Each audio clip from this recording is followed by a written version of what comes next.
हमारा खुद का मन का क्रिएशन या स्टोरी नहीं, कहानी होता है। तो आपको आज विशेष जानकारी भगवान जगन्नाथ जी के बारे में। भगवान जगन्नाथ जी पूरी दुनिया का श्रेष्ठ भगवान का नाम से उनका नाम दिया जाता है। एक व्यक्ति जीवन में सिर्फ एक बार भगवान जगन्नाथ जी के पास पहुंचकर दर्शन करने से यहाँ क्या फल कमाता है। सनातन हिंदू धर्म में भगवान विष्णु प्रतिदिन चारों मंदिर को यात्रा करते हैं।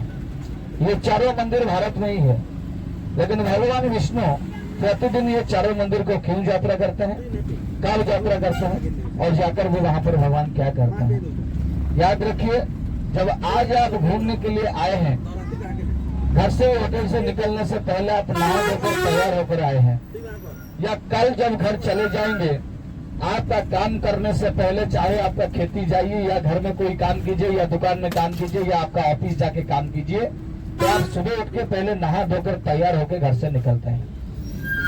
भगवान विष्णु उनका दिन का शुरुआत यानी कि नहा धोकर तैयार होने के लिए सुबह यात्रा करते हैं रामेश्वरम। याद रखिए, साउथ में जो मंदिर होता है।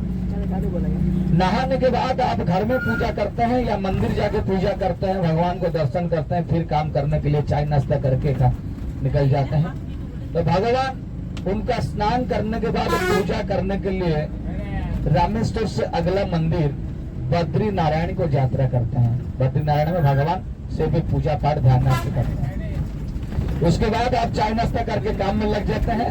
भगवान ने उनका दिन भर का खाना पीना और काम करने के लिए, याद रखिए, पुरुषोत्तम जगन्नाथ मंदिर को यात्रा करते हैं। दिन भर का ऑफिस का खेती का काम खत्म हुआ, घर लौट के रात को आराम करेंगे, तो भगवान जगन्नाथ मंदिर में दिन भर का काम खत्म करने के बाद आराम करने के लिए द्वारका गुजरात मंदिर को यात्रा करते हैं। सनातन हिंदू धर्म में भगवान विष्णु प्रतिदिन ये चारों मंदिर को यात्रा करते हैं, लेकिन जगन्नाथ मंदिर को क्यों श्रेष्ठ कहा जाता है। एक व्यक्ति जीवन में जब चारों धाम यात्रा करेंगे तो तीनों धाम में भगवान शंकर को दर्शन करेंगे। रामेश्वरम जाइए, बद्रीनाथ जाइए, द्वारिकानाथ जाइए।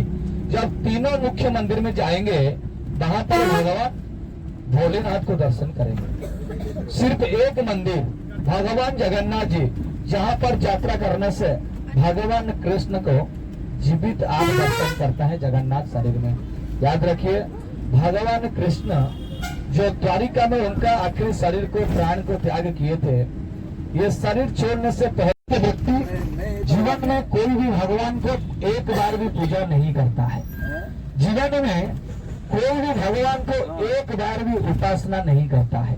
जीवन में कोई भी व्यक्ति एक बार भी भगवान को दर्शन नहीं करता है। सिर्फ एक बार, ओनली वन टाइम, भगवान नील माधव के बारे में सोचकर यहाँ पर पहुँचने से किया हुआ कोटि जन्म का पाप पुण्य में परिवर्तन कर लेता है।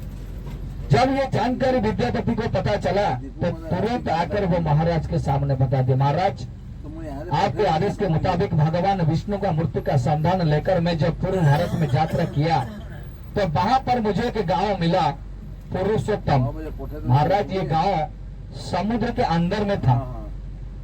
ये गांव के अंदर जाने का रास्ता नहीं था महाराज। बहुत परेशानी कष्ट करके मैं ये गांव में पहुंचा। जब ये गांव में पहुंचा, मैं देखा जंगल के अंदर एक आदिवासी जनजाति रहते हैं, और ये आदिवासी का जो राजा होता है विश्वावसु, वो भगवान नील माधव के नाम में एक रहस्य गुफा के अंदर मूर्ति को पूजा करते हैं।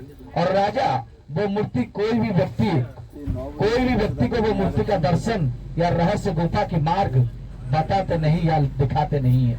राजा का कहना है भगवान नील माधव को सिर्फ एक बार दर्शन करने से कोटि जन्म का पाप पुण्य में परिवर्तन हो जाता है। राजा को पूरा पता लग गया, यही भगवान विष्णु का रहस्य मूर्ति है जो मुझे चाहिए। फिर वो दोबारा आदेश दिए, जाइए किसी हालत में वो मूर्ति को लेकर मेरे सामने लाइए। विद्यापति वापस जब आए, यहाँ पर एक षड्यंत्र से वो मूर्ति को चोरी करके राजा के पास पहुंचा दिए थे।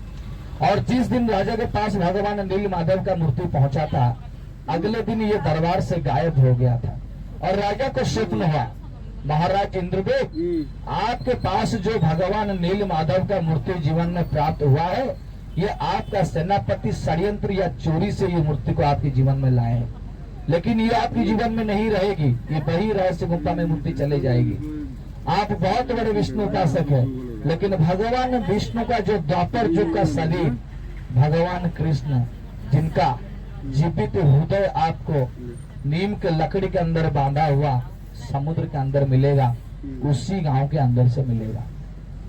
और यही शरीर में, यही लकड़ी में भगवान शरीर धारण करेंगे, जगत का नाथ जगन्नाथ। और उनका अधूरा इच्छा माखन मिश्री खाने के लिए यहाँ पर वो बैठेंगे। उसके साथ माता जी का प्रतिदिन 56 किस्म का भोजन वो यहीं पर खाएंगे और दिन भर का काम करेंगे।